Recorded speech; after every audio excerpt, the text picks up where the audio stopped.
আসসালামু আলাইকুম। যারা নেক্সাস পে অ্যাপস ব্যবহার করছেন তাদের জন্য এই খবর।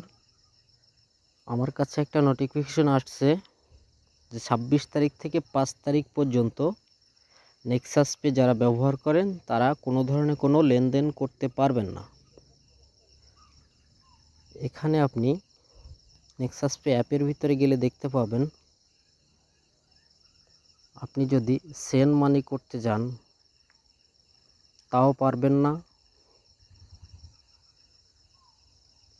আপনি যদি ফান্ড ট্রান্সফার বা অন্য আদার্স অ্যাকাউন্টে ট্রান্সফার করতে যান তাও করতে পারবেন না।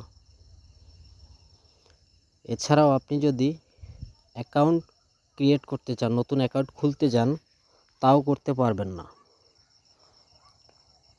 এটা তারা ফেসবুক পেজ এবং ইউটিউবে প্রচার করছে যে আগামী ১ তারিখ থেকে ৫ তারিখ পর্যন্ত ডাচ বাংলার কারিগরি উন্নয়নের জন্য সকল ধরনের লেনদেন বন্ধ থাকবে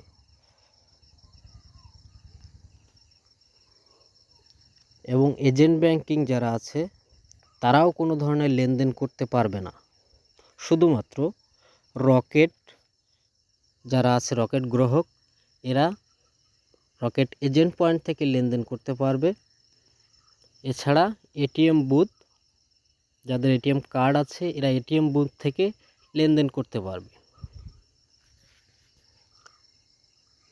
এই দেখানো হয়েছিল তাদের অ্যাডে। ভিডিওটা ভালো লাগলে অবশ্যই লাইক দিবেন।